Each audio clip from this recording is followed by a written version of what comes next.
Verdades Bíblicas, de la Iglesia de Dios de la Profecía Universal, presenta un mensaje de enseñanza de la Palabra de Dios. Oramos para que este tiempo sea de edificación para su vida.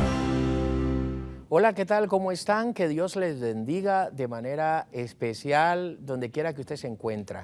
Para nosotros es un privilegio poder llegar hasta lo íntimo de su hogar y poder, a través de su espacio Verdades Bíblicas, un programa diseñado para que usted aborde juntamente conmigo este autobús que nos lleva de paso a paso en todas las Escrituras, que para nosotros es la palabra de Dios. Así es como que el día de hoy traigo un saludo cordial en estos 119 años de aniversario de la Iglesia de Dios de la Profecía en todo el mundo. Imagínese usted, toda una historia desarrollando, predicando, comunicando el mensaje de Dios. Así que un caluroso saludo de parte de nuestras oficinas acá en Guatemala.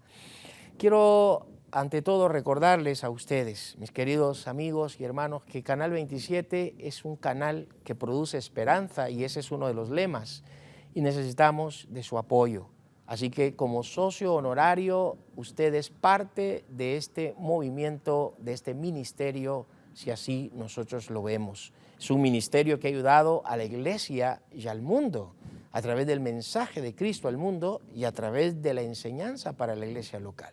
Así que esperaríamos que usted forme parte de este ministerio y oramos para que el Señor bendiga el mismo. Queremos entonces darle gracias a Dios el día de hoy por este tiempo, por este espacio que el Señor nos concederá durante estos minutos de este programa en esta franja dominical del día de hoy. Señor, te damos toda la gloria y toda la honra y muchas gracias por este privilegio que tú nos concedes. Hoy compartir estas verdades maravillosas de tu palabra. Desde ya pedimos, rogamos por la vida de nuestros amigos y hermanos que nos están oyendo en alguna parte del mundo. En Cristo Jesús te lo pedimos. Amén y amén. Bueno, vamos entonces a comenzar el día de hoy con este estudio elemental para nosotros, como lo es lo que hace Verdades Bíblicas a través de la primera carta del apóstol San Pablo a Timoteo. Hoy, como es un asunto eclesiológico, estamos de fiesta por esto que el Señor nos permite de 119 años de ministerio, pues también aprovechamos para poder regular este tipo de estudio bíblico para todos los hermanos y hermanas de distintas confesiones de fe, en distintos lugares. Hay creyentes que se reúnen, no importando el nombre de la denominación o del movimiento, ahí están, ahí el Señor los tiene y desde allí usted hace la adoración, la exaltación a Dios, pero desde allí usted también sirve y predica las buenas nuevas a quienes le oyen. Así que hoy vamos entonces a ver la cosmovisión pastoral de Pablo con respecto al misterio de la piedad. Así que basado en lo que Reina Valera nos ofrece, el misterio de la piedad. En ese contexto leemos los versículos 14 hasta el versículo 16 de esta primera carta a Timoteo, capítulo 3. Dice así: esto te escribo, aunque tengo esperanza de ir a verte, para que si tardo tengas en mente de cómo conducirte en la casa de Dios, que es la iglesia del Dios viviente, columna y baluarte de la verdad. E indiscutiblemente grande es el misterio de la piedad. Dios fue manifestado en carne, justificado en el Espíritu, visto de los ángeles, predicado a los gentiles, creído en el mundo, recibido arriba en gloria. Estos pasajes propiamente son la base de nuestro estudio para el día de hoy.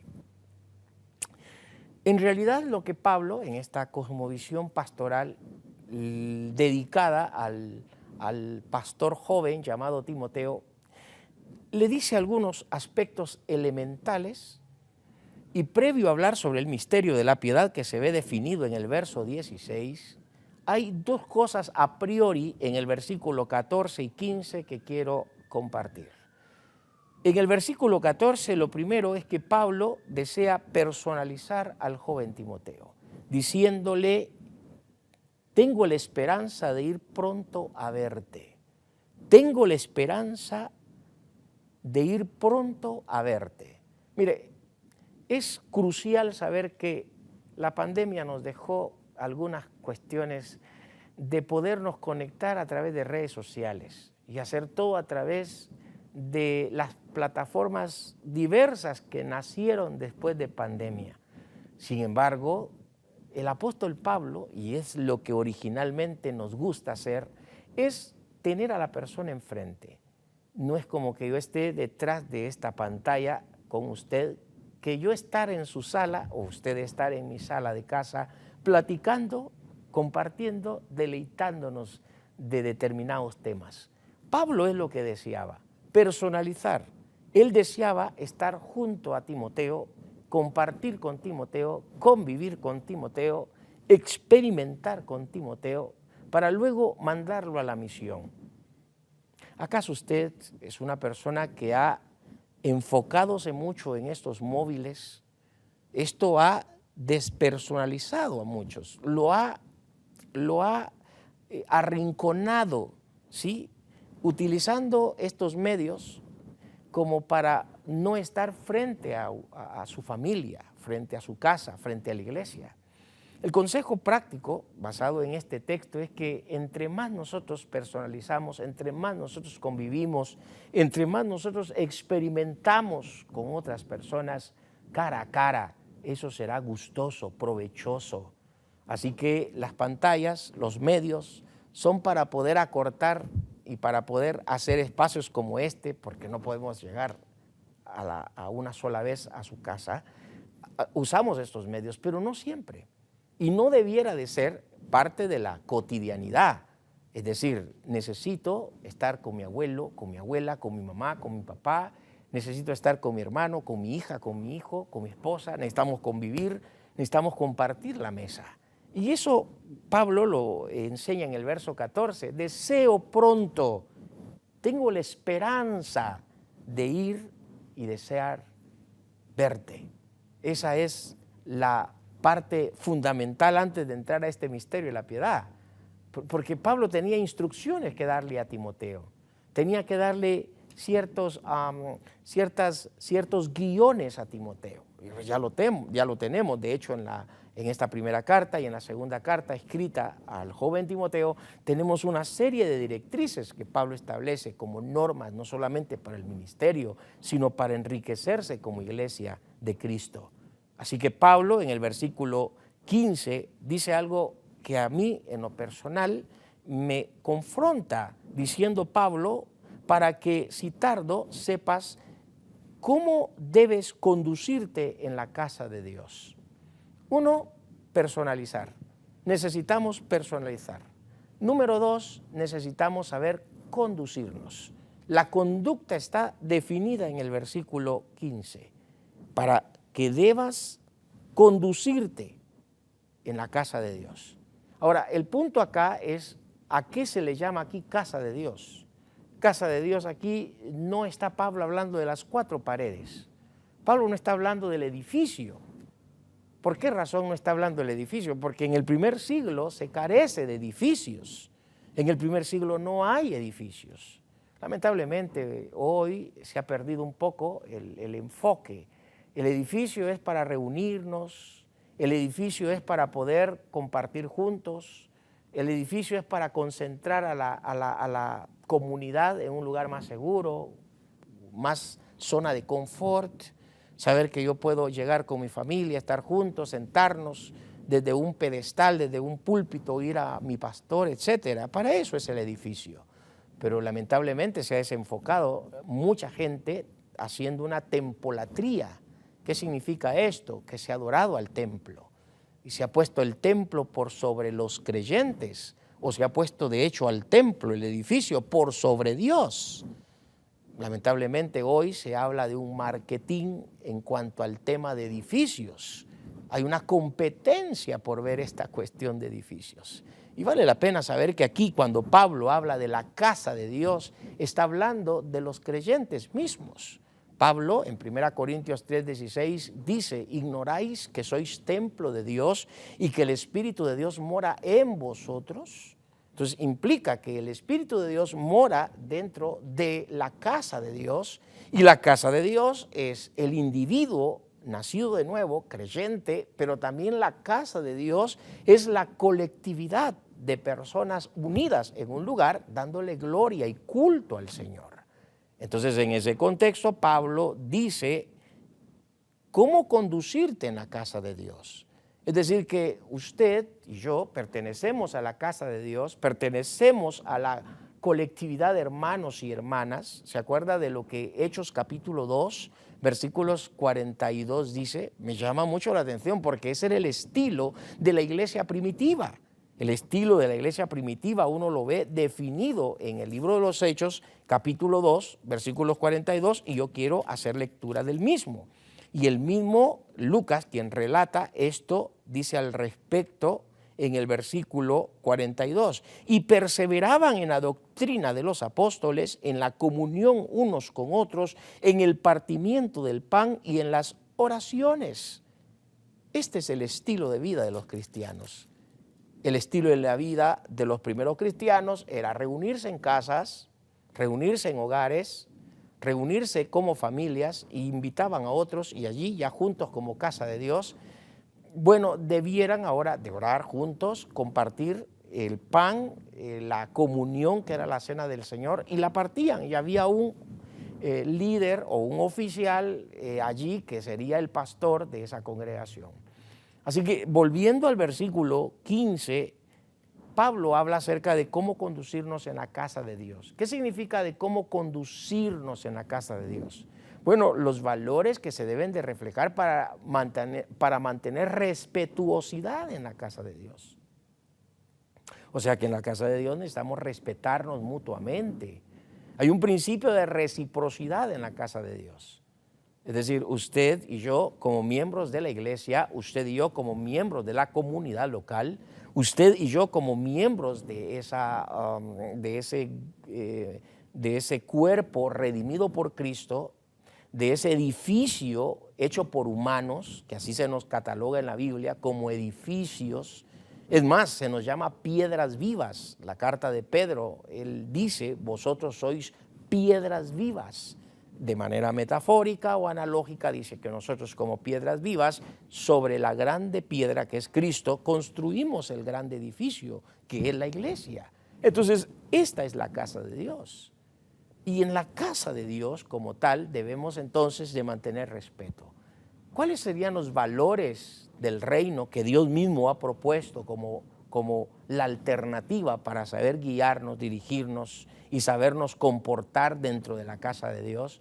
Bueno, Gálatas capítulo 5, versículos 22, el apóstol Pablo dice al respecto, mas el fruto del Espíritu es amor, gozo, paz, paciencia, bondad, benignidad, fe, templanza, contra tales cosas no hay ley. Vea usted que el apóstol Pablo en esta carta a los Gálatas capítulo 5 versículos 22 pues se nos enseña, se nos dice que hay un código de ética que debiera de ser el estilo de vida para sabernos comportar, para sabernos conducir en la casa de Dios. ¿Qué sería lo opuesto al amor? Pues el odio. Con eso lo que haríamos sería dañar a la iglesia, el odio. Así que el amor debiera de ser una parte elemental. El gozo, ¿qué sería lo contrario al gozo? Bueno, tristeza. Bueno, la iglesia merece respeto a que yo en la iglesia refleje alegría, contentamiento, gozo con los demás. ¿Cuál sería lo contrario? ¿Cuál sería la antítesis de la paz? Pues sería la división. Entonces, la división lo que va a hacer es restar y a dividir, pero la paz lo que va a crear es una multiplicación de aspectos de vida abundante.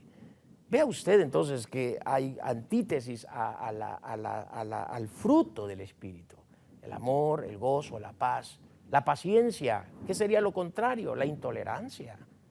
En la iglesia no, yo soy irrespetuoso si yo me vuelvo intolerante en la congregación.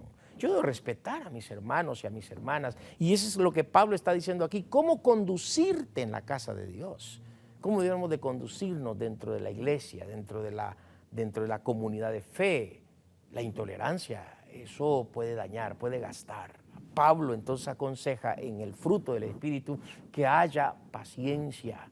Luego dice que haya bondad. ¿Qué es lo contrario a la bondad? Lo contrario a la bondad es ser maligno. Sí, lo contrario a lo bondadoso es que una persona sea maligno. La malignidad, esto no va a favor, esto no debiera de suceder en el cuerpo de Cristo, en la iglesia, en el edificio. No debiera de suceder en la casa de Dios, entre los creyentes. Usted es piedra viva, como yo soy piedra viva, y juntos estamos para poder ser útiles dentro del cuerpo mismo.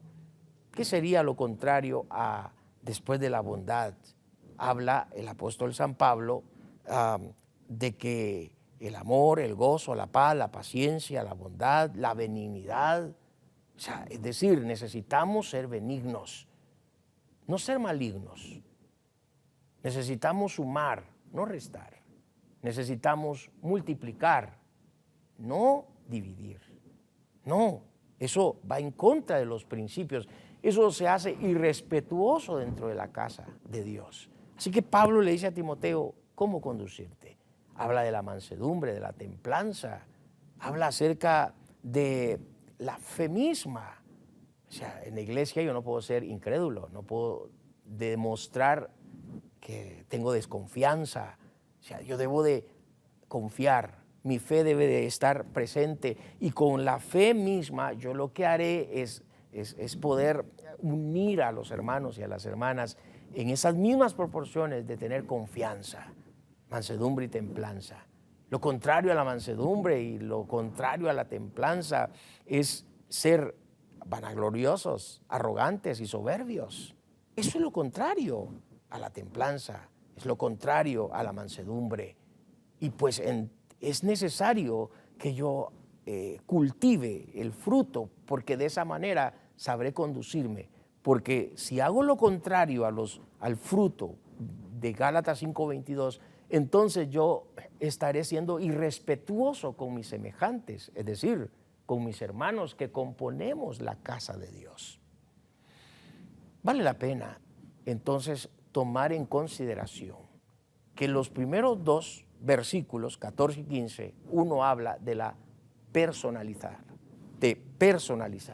Necesitamos personalizarnos como hijos, como hijas de Dios, sabernos, tener la experiencia de la convivencia, de la coinonía. Pero dos, sabernos conducir. Y solo a través de los valores del reino de Dios podemos entonces conducirnos en la casa de Dios. Regresamos después de este espacio musical.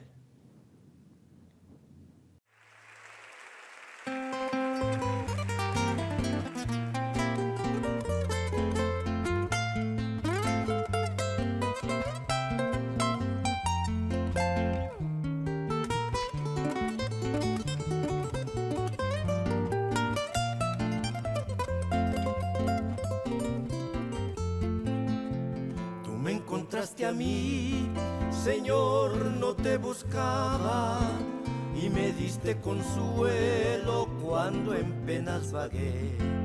Sentí la paz del cielo que mi alma deseaba, sentí que la llenabas, sentí que la llenabas de tu santo poder. ¡Cántalo!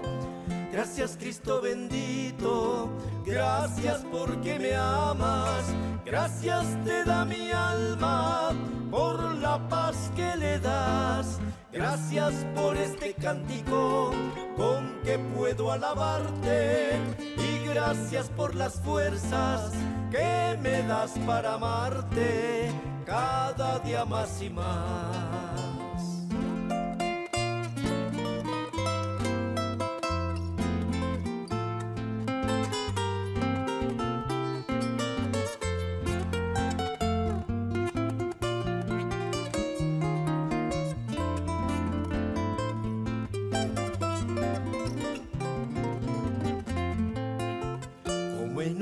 deslumbrante atardecer el sol se oculta, allá en la lejanía del cenit inmensurable, sin que nadie jamás pueda seguir su larga ruta. Se disipa en destellos y parece dilatarse, y al regresar de nuevo con el alba mañanera, la esfera terrenal deja sentir un suave encanto. Las aves y los árboles en dulce primavera entonan al Creador cantos de amor, himnos y salmos. Unámonos también en dulce canto de alabanza y loor a nuestro Salvador, quien su vida entregó por rescatarnos del suplicio de la condenación.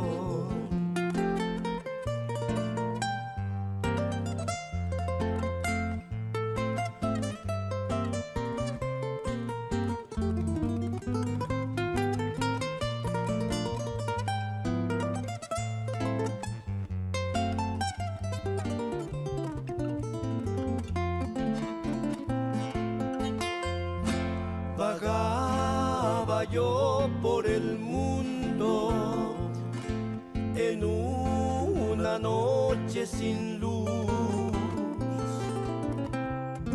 sabía el nombre de Cristo, mas no que Él era la luz. Sabía bien que su muerte había sido en la cruz, pero que me amaba tanto, pero que me amaba tanto, no me lo habían dicho aún. Cántelo ahora, vámonos.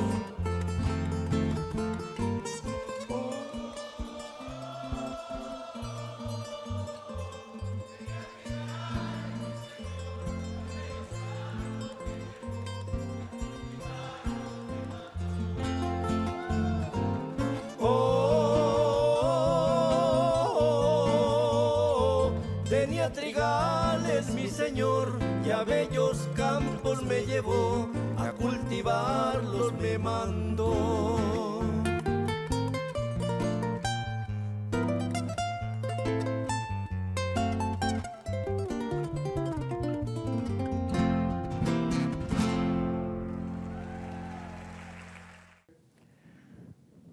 Un privilegio estar con ustedes a través del espacio Verdades, un espacio de Canal 27, este canal de la esperanza que permite que domingo a domingo podamos estar pues abordando temas de suma importancia en este autobús bíblico.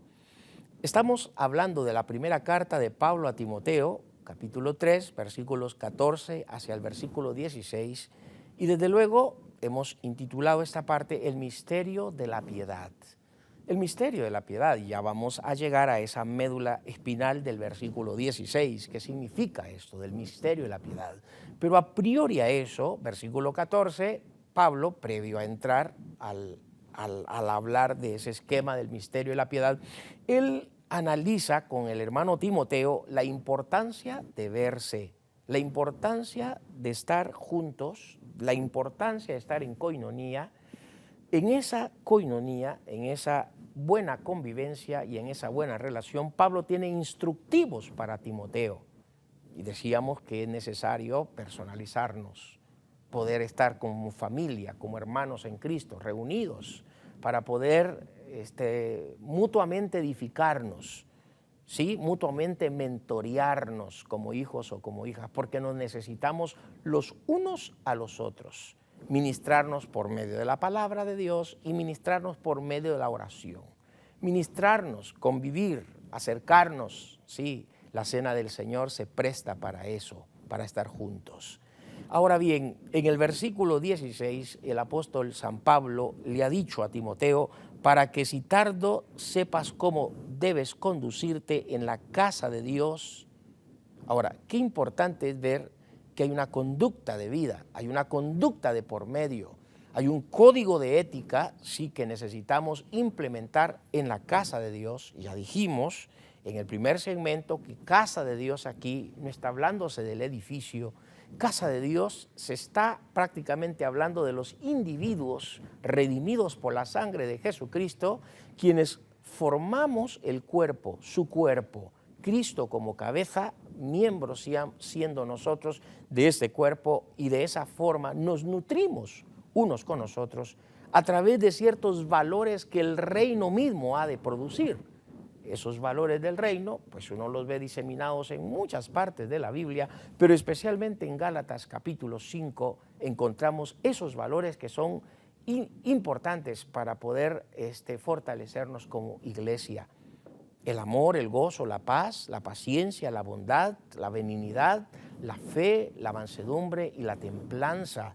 Esos valores, ese código de ética producido por el Espíritu Santo, es quien provocará que usted y yo tengamos una ética en la que nos respetemos en la casa de Dios.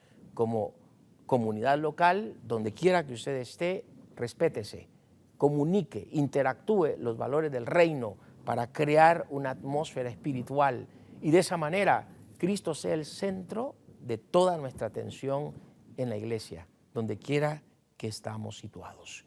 Pablo entonces en el mismo verso 16 le llama la atención la otra parte de la oración o de la frase de este verso 16, diciendo que la casa de Dios, y ahora se repite diciendo que es la iglesia del Dios viviente, columna y baluarte de la verdad.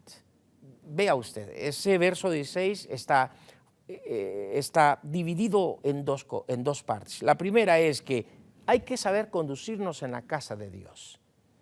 Ahora, la segunda división en el mismo versículo es que esta casa de Dios, que ahora se le llama la eclesía de Dios, es decir, un grupo de personas llamadas desde afuera, que eso significa la palabra eclesía, llamados con un solo fin, llamados con un solo propósito, llamados con con una sola razón, y pues ya Pedro lo dice, que cuál es la razón del por qué hemos sido llamados.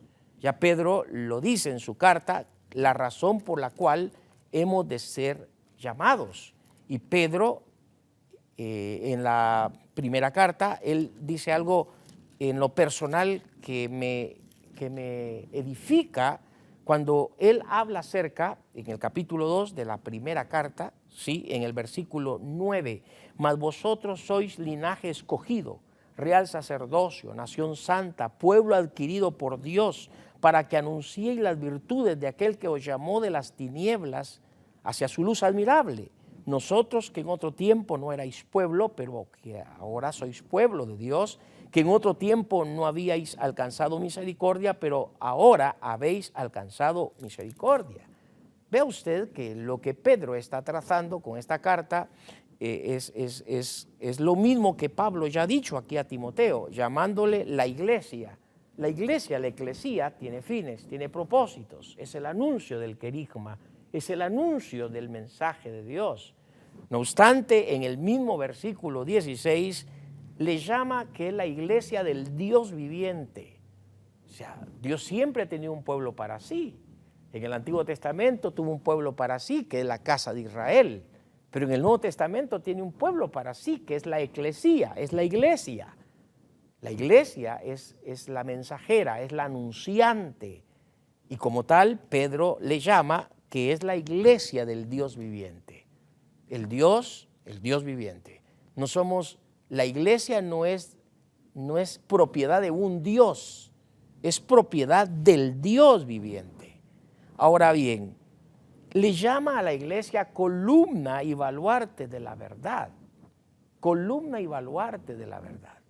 Ahora, debe de considerarse que la iglesia es el fundamento. La iglesia propiamente es el fundamento de la verdad del evangelio. Como tal, la iglesia sostiene y conserva la verdad que se ha revelado por medio de Cristo. En otras palabras, la iglesia como tal, estando fundada en Cristo, estando fundada, de acuerdo a Efesios 2:20, en los apóstoles y en los profetas, la iglesia se ha construido allí por la base de ellos, en el sentido de que ellos son deducidos de Cristo. O sea, los apóstoles y los profetas se han deducido de Cristo. Y luego la iglesia se cimienta o se construye en esos cimientos. Y como tal, la iglesia entonces anuncia la verdad del evangelio. La iglesia entonces, como tal, se constituye en columna y en baluarte. En columna y en baluarte. Ella sostiene no una verdad, sino la verdad. ¿Sabe usted que Jesucristo es la verdad? Entonces, en ella se cimienta la verdad. En ella se fortalece la verdad. No hay otra organización en la tierra, no hay otra institución en la tierra que proclame la verdad de Dios. La única que tiene la responsabilidad de poder comunicar la verdad es la iglesia. Si la verdad se le suma mentira, deja de ser verdad. Por lo tanto, entonces la iglesia es comunicadora de la verdad. Esta verdad está basada en la persona de Cristo y en las Escrituras.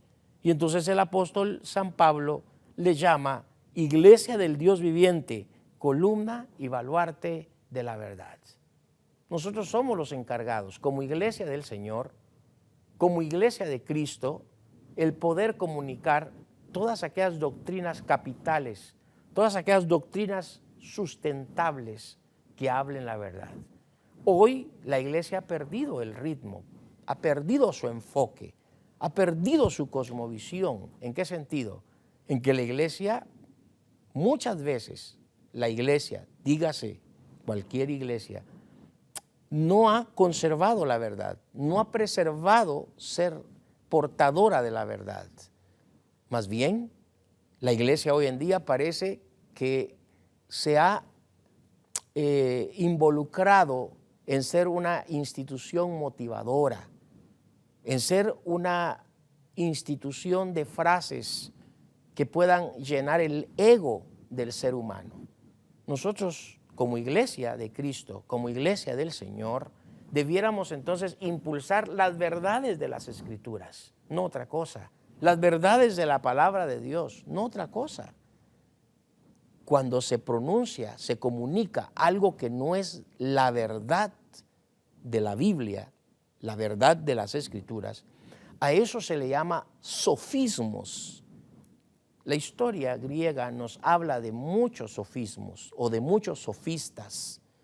Muchos pensadores, ¿sí?, fueron calificados como sofistas.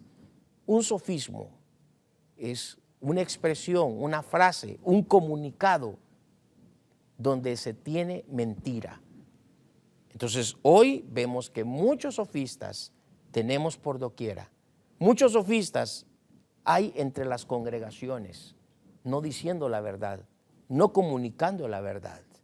Sin embargo, el apóstol San Pablo encara a la iglesia, encara al pastor Timoteo, haciéndole saber que la iglesia es la iglesia del Dios viviente y que ella es columna y baluarte de la verdad absoluta, de la verdad que es Jesucristo, de la verdad que está impresa en este libro.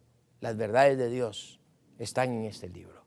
Por eso que el apóstol Pablo habla acerca de que la verdad de Dios, la verdad del Señor, sirve para 4 cosas. Segunda Timoteo, capítulo 3, versos 16, Pablo, hablándole siempre al joven Timoteo, en esta segunda carta, él dice lo siguiente con la verdad misma comunicada a los hombres, hablando de predicarla, hablando de comunicarla. Y en este capítulo 3, versículo 16, Pablo dice lo siguiente: toda la Escritura, que esa es la verdad de Dios, toda la Escritura, que es la verdad de Dios, toda la Escritura es inspirada por Dios y útil para enseñar, para corregir, para redarguir, para corregir, para instruir en justicia, a fin de que el hombre de Dios sea perfecto, enteramente preparado para toda buena obra. ¿Se da cuenta? En esos dos versículos, Pablo nos enseña que la verdad misma, que proviene de Dios, ha sido soplada por Dios. La palabra aquí es teoneustos, que es lo que el Espíritu Santo realiza cuando sopla, comunica la verdad entre sus santos escritores, y dice que ella como tal es útil para enseñar. O sea, la verdad de Dios enseña, la verdad de Dios redarguye, la verdad de Dios corrige, la verdad de Dios redarguye. Eso es lo que dice aquí el apóstol Pablo. Instruye en justicia. Pero, ¿cuál es el fin de hacer esto? Bueno, Pablo dice, a fin de que el hombre de Dios sea perfecto, enteramente preparado para toda buena obra. ¿Se da cuenta? Esa es la finalidad. Esa es la finalidad de que Dios envíe su palabra, su verdad. Y la iglesia es portadora del mensaje, portadora de la verdad, portadora de Cristo. El mundo tiene que conocer a la iglesia por la verdad que comunica, por la verdad que comparte, por la verdad con la que ella la presenta en medio de un relativismo que hoy en día se vive. En medio de este relativismo moral, en medio de este relativismo religioso, debe de imperar la verdad. Y la iglesia es la única, la iglesia de Cristo, los redimidos por Cristo, la casa de Dios, el edificio de Dios, que son los creyentes reunidos. Como iglesia son los únicos responsables, facultados para comunicar esta verdad. Regresamos después de su espacio musical, regresamos para seguir con su espacio Verdades Bíblicas.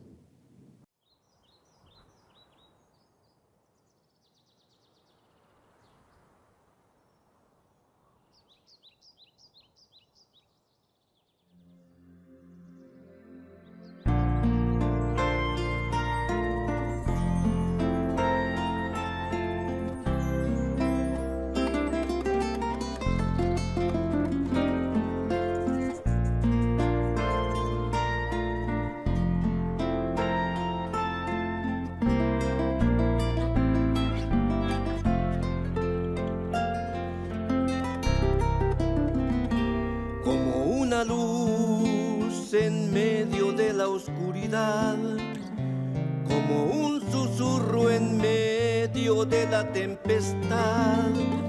Así es la brisa que me acaricia y calma entera toda mi ansiedad. Tras la tormenta yo puedo escuchar viento apacible cual dulce cantar, que me sustenta y me hace recordar que tú por siempre, Jesús, a mi lado estás. Inexplicable paz que solo tú me das, con ese amor que es puro y sin igual. Hoy puedo en ti, mi Dios, confiado descansar, porque tu gran amor nunca me dejará.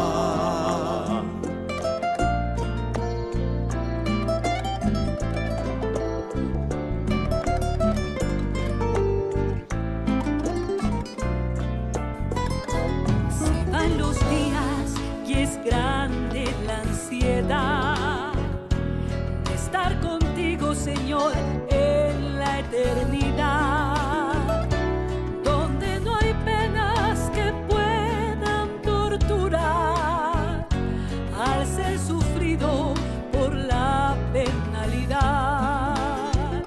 Tantas angustias que hay en la humanidad, tantas penurias, violencia y orfandad, tantas presiones que intiman a la paz. Solo en tus brazos, Señor, se acabará. Inexplicable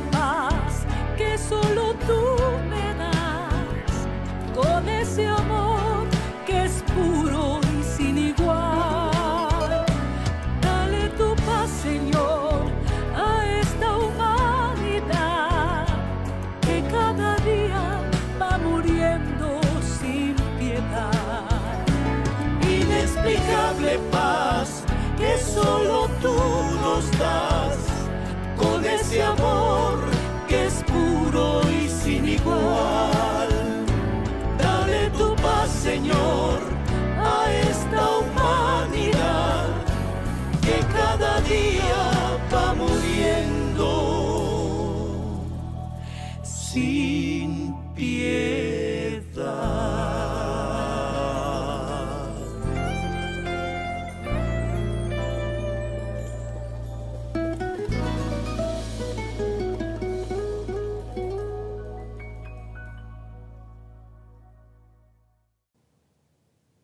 Un privilegio que usted siga con nosotros en este su espacio dominical Verdades. Y su buen hermano y amigo en Cristo, Misraín Fernández. Estamos abordando la primera carta de Pablo a Timoteo, capítulo 3, versos 14 hacia el 16, hablando sobre el misterio de la piedad.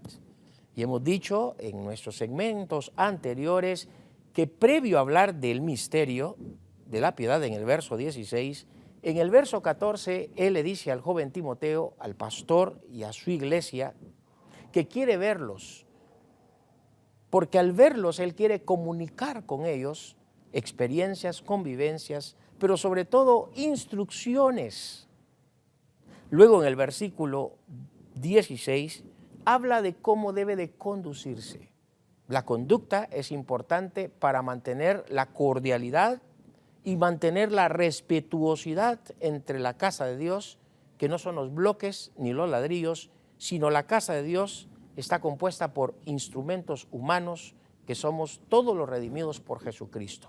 Entonces, reunidos como casa de Dios, necesitamos respetarnos, necesitamos de manera recíproca interactuar y sobre todo eso será posible gracias a los valores que el Espíritu mismo produce, tales como el amor, el gozo, la paz, la paciencia, la bondad, la benignidad, la fe, la mansedumbre y la templanza. Pero también esta casa de Dios, que ahora se le llama la iglesia del Dios viviente, es la responsable de sostener como columna y baluarte la verdad absoluta, la verdad de la Biblia, la verdad de Cristo. La iglesia como tal es responsable para vocear ese mensaje, el mensaje que cambia, el mensaje que transforma, el mensaje que da vida. Ese mensaje no es un mensaje filosófico, no es un mensaje de carácter político, no es un mensaje de carácter motivacional, no.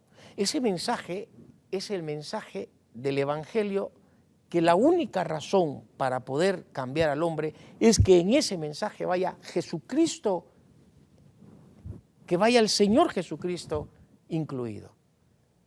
Una vez que Pablo ha dicho estas cosas, en el verso 16 Pablo dice: indiscutiblemente grande es el misterio de la piedad. Y de allí el tema, de allí la médula espinal para hoy. Indiscutiblemente, no podemos discutir que ese misterio, que era misterio, pero que en el momento de escribirse deja de ser misterio. Grande es el misterio de la piedad. ¿En qué se basa? ¿En qué consiste este misterio? Ahora, la palabra piedad aquí podría regularse como convicción, como fe, como profesión. Grande es el misterio de nuestra fe, grande es el misterio de nuestra profesión, grande es el misterio de nuestras convicciones, grande es el misterio de nuestras creencias. A esta palabra misterio, que en su momento lo era, pero ahora ya no lo es, porque ya a través del Espíritu Pablo recibe la revelación para podernos, ¿sí?, transmitir a través de la inspiración lo que hoy traería luz a nuestros corazones. ¿En qué se basa? ¿En qué consiste? Bueno, hay 5 cosas importantes que se deben de destacar en ese misterio: la convicción, la fe, la creencia, mi armonización con la doctrina, la armonía con las Escrituras. Es que Dios fue manifestado en carne. Dios fue manifestado en carne. Ahora, a nosotros como creyentes nos gustan frases bonitas, nos gustan oraciones que motiven nuestro ego, nuestro yo, y es muy usual oírlo por doquiera o verlo. Términos como declare que usted es rico, términos como declare que su vida será de éxito en éxito. No soy en contra de algunas frases, aunque algunas han ido hasta lo extremo. Pero en realidad, cuando dice Dios fue manifestado en carne, ¿en qué nos ayuda? ¿En qué nos beneficia? Bueno, si Jesucristo no hubiese sido humano, si Él no se hubiera encarnado, no hubiera lugar para derramar sangre. Solo los humanos derraman sangre. Solo los humanos, al hacerse carne, solo los humanos teniendo carne, pueden morir. Solo los humanos teniendo sangre pueden morir. Así que el Señor Jesucristo, en calidad como tal, siendo el Hijo de Dios, se humanizó, se encarnó, y el concepto que aquí aparece es que Dios fue manifestado. Es decir, que el Hijo es Dios, y por eso se le llama Dios, fue manifestado, porque fue la persona del Hijo que lo hizo, porque el Hijo es Dios, y al momento de encarnarse, entonces hubo remedio para usted, hubo remedio para mí. La encarnación trajo el remedio, porque ese remedio trajo la salvación, porque ese remedio trajo la vida eterna, porque en ese remedio se dio la redención, se dio la libertad, se dio la esperanza de la vida eterna. Es decir, que la encarnación provoca una serie de privilegios y de derechos que hoy tenemos los pecadores que confesamos a Jesús como Señor y Salvador de nuestras vidas. En eso se define el misterio. En eso está basado este misterio de la piedad, mi creencia, mi convicción, mi profesión, mi manera de ver en mi cosmovisión cristiana las Escrituras, es que yo debo de digerir que Dios, en calidad, siendo absolutamente Dios, tomó forma humana y lo hizo por amor, tomó forma humana y lo hizo por remediar mi situación, mi caso. El segundo principio que vemos en este versículo 16, que algunos han considerado que es un himno del primer siglo, ese versículo 16, es que el misterio de la piedad también se basa en que ese Dios, que fue manifestado en carne, ahora es justificado en el Espíritu. Vea usted, el Espíritu Santo hace justo al Hijo, hace justo al Hijo. Ese Mesías es justo, ese Mesías es justo. Y esa pureza, esa justicia, que el Espíritu lo declara como tal, nos hace tener una linda experiencia. La experiencia de que usted y yo también podamos ser justos. La experiencia que usted y yo también podamos ser puros, santos. Esa experiencia de pureza, esa experiencia de santificación, esa elegancia de poder ser modelos ante una sociedad caída, es por la justicia del Señor Jesucristo. O sea, que al Hijo se le declara justo. ¿Y quién declara justo al Hijo? Lo declara el propio Espíritu Santo. O sea, que el Espíritu Santo hace equipo con el Señor Jesucristo. Si usted recordará, en el día del bautismo en agua del Señor Jesucristo, saliendo de las mismas, dice que como silueta de paloma cayó una teofanía, se da allí, que es una manifestación de Dios, el Espíritu en símbolo o en manifestación como una silueta, ¿sí?, como de paloma. Y en el cielo una voz que decía, este es mi Hijo amado en quien yo tengo complacencia. Si usted se da cuenta, entonces, prácticamente lo que tenemos en este misterio de la convicción, en este misterio de nuestra fe, de nuestra creencia, es que el Espíritu hace justo al Hijo. Y en esa medida que lo hace justo, entonces también nos hace justos a nosotros. Y eso es maravilloso porque le da sentido a nuestra convicción, le da sentido a nuestro enfoque de vida cristiana. En tercer lugar, hablando acerca del misterio y la piedad, es que fue visto de los ángeles. Vea usted que el plano angelical es que esto le sirven al Señor Jesús. El Hijo es adorado, el Hijo es exaltado, el Hijo es glorificado por los mismos ángeles. Todo ser angelical se rinde, le rinden pleitesía al Hijo, porque el Hijo es Dios.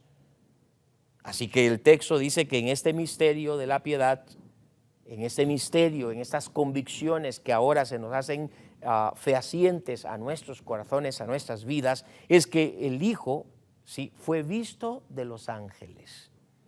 Una de las cosas que llama la atención es que en el primer siglo se pensó que el Hijo de Dios no había venido en carne, sino solamente en espíritu. Y es que es fundamental saber que el Hijo de Dios es un ser teantrópico. Implica que Él es hombre y Él es Dios a la vez. Los ángeles jugaron un papel importante porque en toda su actividad del Señor Jesús en la tierra, ellos le acompañaron en su anuncio cuando Él nace, le acompañaron en su tentación cuando fue seducido y tentado por Satanás, lo acompañaron cuando el Señor Jesucristo aún resucitó de entre los muertos. Los ángeles estuvieron ahí presentes. Y lo acompañaron cuando Él era tomado en una nube blanca y iba al cielo. Los mismos ángeles hablaron muchas veces testificando desde su esencia angelical ante los hombres que Él era el Hijo de Dios, el Mesías, el prometido, el enviado para poder salvar al mundo. En muchas y repetidas veces lo dijeron los ángeles. Hay pruebas en los evangelios que eso sucedió. Y desde luego el texto anticipa que los ángeles le acompañarán en su venida. Entonces implica que los ángeles juegan un papel importante junto al Mesías. Luego, en este misterio de nuestras convicciones, dice que es predicado a los gentiles. Vea usted, el mundo entero, gracias a la predicación, ¿sí? Los gentiles han podido oír, han podido escuchar el mensaje de salvación. Cuando Jesús en la gran comisión de Mateo 28, 19 dice, vayan por todo el mundo, o sea, vayan por los gentiles, predíquenles. A los suyos vino, la casa de Israel fue la privilegiada, pero la casa de Israel no lo supo aceptar, no lo supo digerir. Ahora la invitación es, más a todos aquellos que creen en su nombre, Dios les da potestad de ser hechos hijos de Dios. O sea que los hijos de Dios, es decir, los gentiles pueden llegar a ser hijos de Dios. No amándole, nos amó, no conociéndole, nos conoció, no buscándole, nos buscó. Eso ocurrió desde el misterio de la piedad. O sea, desde nuestras convicciones sabemos que ha sido predicado a los gentiles. Usted y yo como guatemaltecos somos resultados de la predicación del Evangelio. En el misterio de la piedad, creído en el mundo. No hay un antes y después de Platón, no hay un antes y después de Sócrates, no hay un antes y después de Napoleón Bonaparte. Nadie podría ubicar. Los grandes ateos no pueden obviar el antes y después de Cristo. Todos nos sentimos sincronizados con el calendario antes y después de Cristo. Dice, creído en el mundo. O sea, el mundo, dígase gnóstico, ateo, panteísta, debe de reconocer que hubo un hombre en la historia llamado Jesús, que dijo ser el Hijo de Dios y que la gente le llamó el Hijo de Dios y que existe el cristianismo y la iglesia como resultado de un Jesús en la historia llamado el Hijo de Dios. Ya sea porque crean o no crean, el Hijo de Dios está presente. Hay un antes y después de ese Cristo como el Hijo de Dios, creído en el mundo, aun cuando los ateos digan que no exista Dios, con eso hasta le alaban, porque de antemano Dios ha dicho que por su necio corazón no creerán. Y por último, en el misterio de la piedad, recibido arriba en gloria. Mire, en ese misterio de la piedad es que el Señor Jesucristo ascendió a los cielos. Esteban dice que vio los cielos abiertos y al Hijo de Dios a la diestra. Cuando el Salmo 24 dice, y entrará el Rey de Gloria, es una profecía mesiánica, porque el Rey de Gloria entró.